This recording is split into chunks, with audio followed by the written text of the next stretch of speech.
So it's official, John Goodman is a psycho. Praying I don't waste it, getting faded, cause I'm smoking backwards till I'm coughing up tar. Feel the surge energy curve like a lumbar.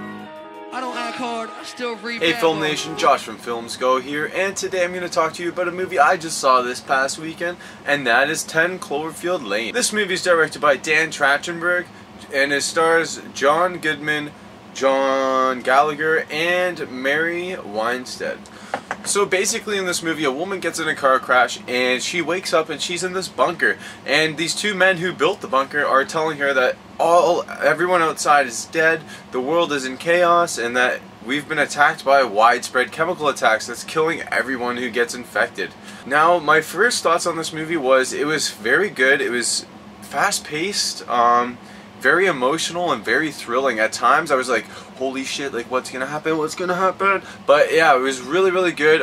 It was never over the top, which you can kind of get with these kinds of movies. A lot of thriller movies become over top because they're trying to push the thrill onto you, whereas this movie does it very not chemically, but it's natural, you know what I mean? Like, you can just, it feels like a real situation where you don't know what's gonna happen, and I really enjoyed that about this movie. Another thing about this movie, I thought it was directed very well. The pacing of it was perfect. It speeds up and then slows down, but it doesn't affect you as you're viewing it. Whereas, like, sometimes if a movie slows down that's very fast paced, it can take you out of the movie. Whereas in this movie, you just keep going for that ride. You constantly want to know what's outside, because you don't fully get a grasp of what's outside of this bomb shelter that they're inside of. And you constantly are hearing noises, kind of like earthquakes and stuff like that. And you really want to know what is out there. Now, I will skip ahead and say this: the reveal I thought was of what's outside was pretty good. I enjoyed what was out there. I thought it was kind of cool. It really plays off of different elements. I will say this: I don't think it has anything to do with Cloverfield 1. Yeah, it's called 10 Cloverfield Lane, but that's an address of this guy's farm, and I don't want to give too much away. So that's all I'm going to say about that.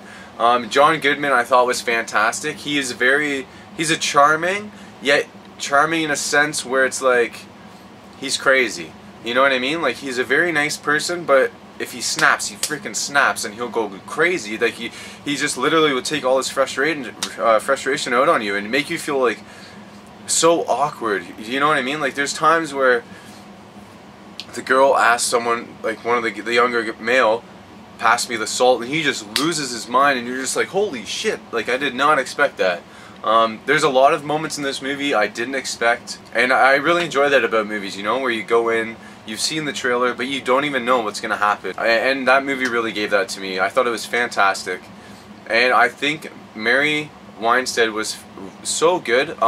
She's a very strong female lead. She's constantly trying to escape, constantly trying to do things, and I really enjoyed that about her character. It's really cool to see a female who's not like a Mary Sue, or who's not kind of like a Lois Lane, where she's constantly needing to be saved, or she's given all these abilities that she apparently knows, and she's just a badass female character, and that's so good to see. I really enjoy seeing things like that. Now, the negatives in this movie, they're about, I want to say like a 3/5 into this movie. They bring up a point about John Goodman's character and how some girl was lost, and then they said he had taken her, and about it not being his daughter. They kind of close that off. I don't know, if you've seen this movie, you'll know what I'm talking about. They kind of close that plot point off, and they don't really expand on it as much. And in the end of the movie, I expected a little bit more from John Goodman's character. I didn't expect what had happened, essentially, in the very end. I can't talk about it, but I don't know. You'll see what I mean. I just expected something else. And I'm not talking about the outside. The outside was cool. I enjoyed what that gave me, but John Goodman's character specifically, I thought something else would happen with with how the climax of the movie comes. Yeah, that's all I have to say, really. Those two negatives didn't really take me out or anything.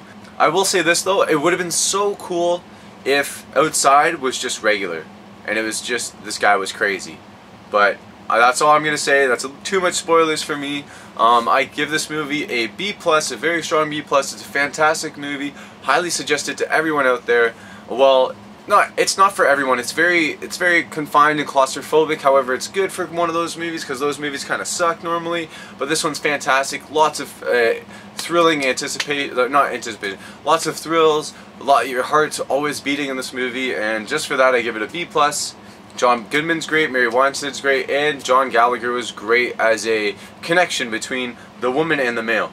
So it was good. And FilmNation, that's where I'm going to leave you. If you like this video, click that like and subscribe button down below. Join our FilmNation here, and you can even go on Google+, join our community, go visit my website, all those kinds of things. All the links for that is in the description down below. I love your faces, FilmNation. Take care and have a good one.